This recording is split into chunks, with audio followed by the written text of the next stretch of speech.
नमस्कार दोस्तों, मैं Karan Sonkar primary e learning institute में आपका स्वागत करता हूं। लास्ट टॉपिक में हमने आपको बताया था मार्केटिंग के बारे में। आज चैप्टर 2 की शुरुआत हम ब्रांडिंग से करेंगे, जिसमें हम आपको बताएंगे कि ब्रांडिंग क्या होता है और ब्रांडिंग के क्या क्या फायदे होते हैं। तो आइए समझते हैं व्हाट इज़ द ब्रांडिंग, यानी ब्रांडिंग होता क्या है। तो सबसे पहला क्वेश्चन है कि ब्रांडिंग कितने प्रकार की होती है, यानी how many type of branding.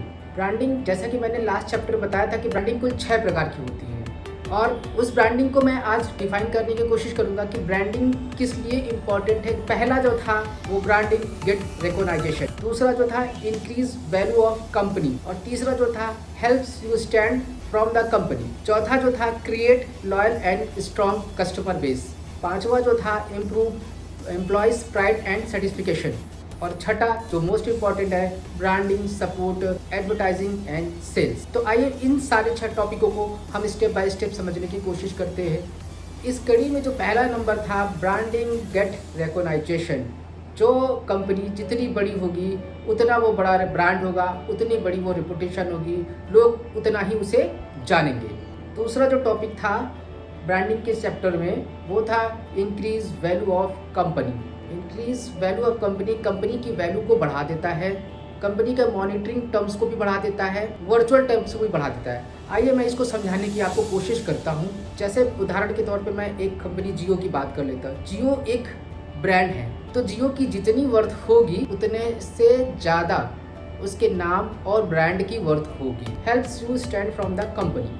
अगर कोई कंपनी एक ब्रांड होता है तो वो कंपटीशन से हटकर होता है, वो कंपटीशन के ऊपर होता है, यानी कि वो कंपटीशन लेवल को भी क्रॉस कर चुका होता है। मान लीजिए बहुत सारी कंपनियां हैं शूज़ की और मुझे सिर्फ नाइकी का ही शूज़ चाहिए, तो ये एक तरीके से कंपनी के ब्रांड को बढ़ा दे रहा है, क्योंकि किसी भी इंसान के लिए वो बहुत इंपॉर्टेंट हो जाता है कि उसके दिलो दिमाग पर एकदम असर कर चुका होता है कि मुझे इसी ब्रांड की चीज़ चाहिए, इसी प्रोडक्ट को चाहिए। तो नाइकी पहनने वाला व्यक्ति कभी रीबॉक या अदर कंपनी के शूज़ को नहीं पसंद करता, वो नाइकी मतलब नाइकी, उसके लिए वो एक ब्रांड की तरह है, तो वो सपोर्ट करता है। अगर वो कस्टमर रिबॉक की जगह या किसी और कंपनी की जगह नाइकी का शूज़ पहनता है तो वो कहीं ना कहीं कंपनी को बहुत आगे तक लेके जाता है। अपने आप में ये एक बहुत बड़ा स्टेटस होता है किसी कंपनी के लिए। इसी टॉपिक में हमारा जो चौथा चैप्टर आता है, चौथी कड़ी आती है create strong and loyal customer base. अब ये क्या चीज़ होती है, इसको मैं आपको एक्सप्लेन करके बताने की कोशिश करता हूँ। किसी भी ब्रांड का अपना एक कस्टमर बेस होता है जो कि बहुत स्ट्रॉन्ग होता है और वो कस्टमर लॉयल होता है अपने ब्रांड के लिए, तो ये किसी कंपनी के लिए किसी एसेट से कम नहीं है। Improve employees pride and satisfaction, ये हमारी 5वीं कड़ी है। तो मैं समझाने की इसको कोशिश करता हूँ कि ये जो 5वीं कड़ी है इसका क्या महत्व है। जो एम्प्लॉयज़ उस ब्रांड के साथ काम करते हैं उस एम्प्लॉयों को भी अपने आप में एक गर्व होता है, अपने आप में एक सेटिस्फिकेशन होता है कि हम एक ऐसे बड़े ब्रांड के साथ काम कर रहे हैं जो मार्केट में एक अलग स्थान बना के रखा है, एक अलग रिपुटेशन है उसकी लोगों के बीच में। इसी कड़ी का जो आखिरी स्टेप है वो है branding support and advertising sale. ये भी एक बहुत इंपॉर्टेंट हिस्सा होता है किसी भी ब्रांड के लिए। आइए मैं इसको आपको समझाने की कोशिश करता हूँ। जब कभी भी हम एडवर्टाइजिंग चलाते हैं तो ब्रांडिंग के साथ साथ उसके मार्केटिंग और सेल्स पर भी असर पड़ता है, फ़र्क पड़ता है और एडवांटेज मिलता है और उसके रिस्पॉन्स पर भी फ़र्क आता है, क्योंकि लोग उसे जानते हैं और उसके सेल्स पर भी बहुत ज़्यादा फ़र्क पड़ता है और इससे उसकी सेल्स भी बहुत तेज़ इंप्रूव होती है। तो दोस्तों ये थी 6 टॉपिक जो ब्रांडिंग के लिए बहुत इंपॉर्टेंट है, किसी कंपनी के लिए बहुत इंपॉर्टेंट है। आपको ये पता होना चाहिए डिजिटल मार्केटिंग करते करते कि ब्रांडिंग होती क्या चीज़ है। ब्रांडिंग में 6 टॉपिक के बारे में अच्छे से आपको रिसर्च करने की ज़रूरत होती है। थ्योरी से मैं आपको बताने की कोशिश कर रहा हूँ कि ब्रांडिंग क्या चीज़ होती है, ब्रांडिंग में कितने टॉपिक आते हैं, बट आपको जो है सारी चीज़ें जब आप प्रैक्टिकल करेंगे तब जाके आपको ये ब्रांडिंग के बारे में पूरी की पूरी इन्फॉर्मेशन मिलती है। इसी ब्रांडिंग और मार्केटिंग की कड़ी से जुड़ा हुआ हमारा जो तीसरा टॉपिक आ जाता है इसी के अंदर, वो है एडवर्टीजमेंट। किसी भी कंपनी के लिए एडवर्टीजमेंट बहुत इंपॉर्टेंट है। आइए हम आपको बताते हैं कि एडवर्टीजमेंट होता क्या चीज़ है और ये कितने प्रकार की होती है और क्यों की जाती है। Advertisement is a set of marketing communication activity used for communication about product, services and ideas through various type marketing channel media.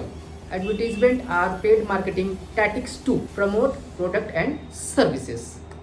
आइए मैं आपको इसको आसान भाषा में समझाने की कोशिश करता हूँ। एडवर्टीजमेंट एक बहुत सारी मार्केटिंग एक्टिविटीज़ है।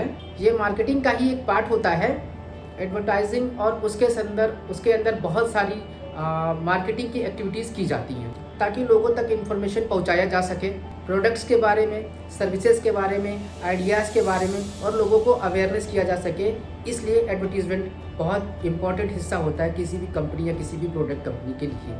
और बहुत खास बात ये भी है, मार्केटिंग कम्युनिकेशन के बहुत सारे अलग अलग चैनल्स भी होते हैं। इस चैनल की कड़ी में मैं आपको बताऊंगा कि 3 टाइप के मेजरली जो है क्या कहते हैं एडवर्टीज़मेंट होती है।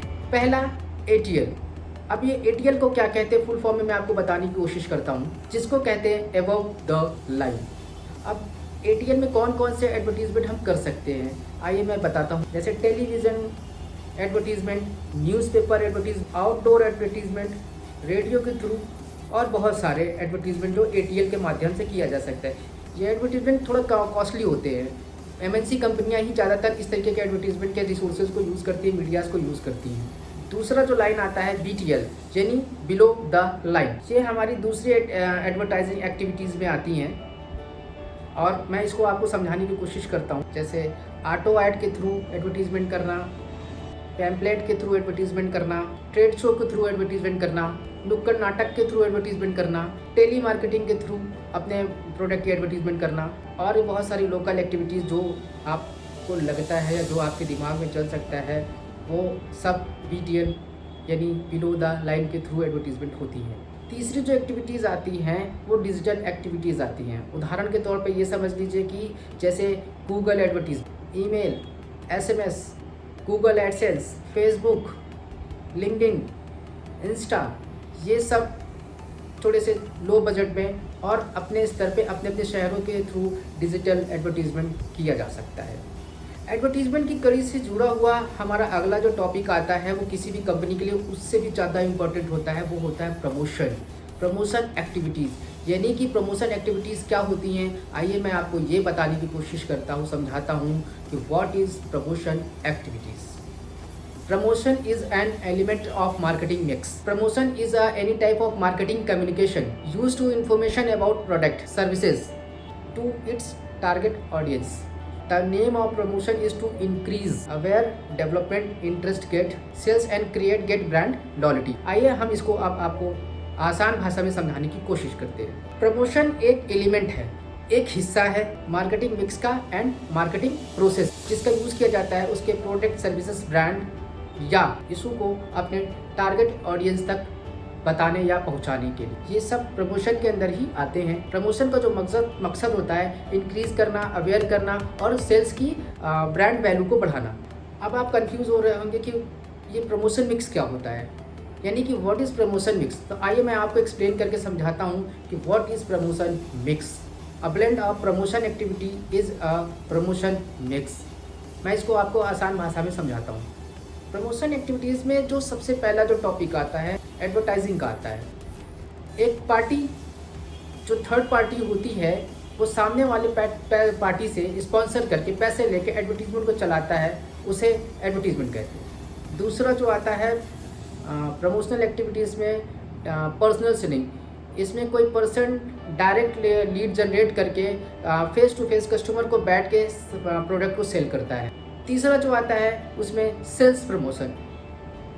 अब सेल्स प्रमोशन को मैं एक्सप्लेन करता हूँ, जिसके अंदर ऑफर्स, सेल्स, कूपन्स और बहुत सारी ट्रिक्स आजमाई जाती हैं सेल्स को बूस्ट करने के लिए और सेल्स को बढ़ाने के लिए। चौथा टॉपिक जो आता है डायरेक्ट मार्केटिंग आता है। इसमें डायरेक्टली अप्रोच किया जाता है डायरेक्ट कस्टमर को बहुत सारे डायरेक्टली मीडियम के थ्रू।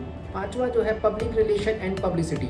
इसके अंदर एक कंपनी को positive branding and positive publicity करने के लिए एक्टिविटी की जाती है।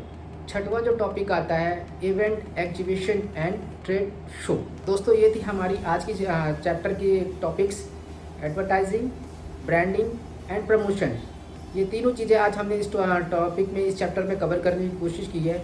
अगले टॉपिक में हम बताएंगे आपको कि what is publicity. In publicity क्या चीज़ होती है, लोगों के लिए पब्लिसिटी करना क्यों बहुत ज़रूरी है, तो ये हम अपने नेक्स्ट चैप्टर बताएंगे। अगर आपको वीडियो समझ में आ रही हो, अगर आपको चीज़ें समझ में आ रही हो, तो हमारे चैनल को सब्सक्राइब करना बिल्कुल मत भूलें, क्योंकि यहाँ पर आपको डिजिटल मार्केटिंग से रिलेटेड जो बहुत सारी जानकारियाँ मिलती रहेंगी और बहुत सारी टॉपिक्स आपको मिलते रहेंगे। तो आशा करता हूँ आप वीडियो को सब्सक्राइब जरूर कर लेंगे और हमारे चैनल को बढ़ाएंगे और हमारी हिम्मत और हमारे हौसले की अफजाई करेंगे सब्सक्राइब करके। थैंक यू, और लाइक करना बिल्कुल मत भूलें और वेट करिए हमारे तीसरे चैप्टर की, जिसमें हम आपको पब्लिसिटी के बारे में जानकारी देंगे। बाय बाय, थैंक यू, नमस्कार।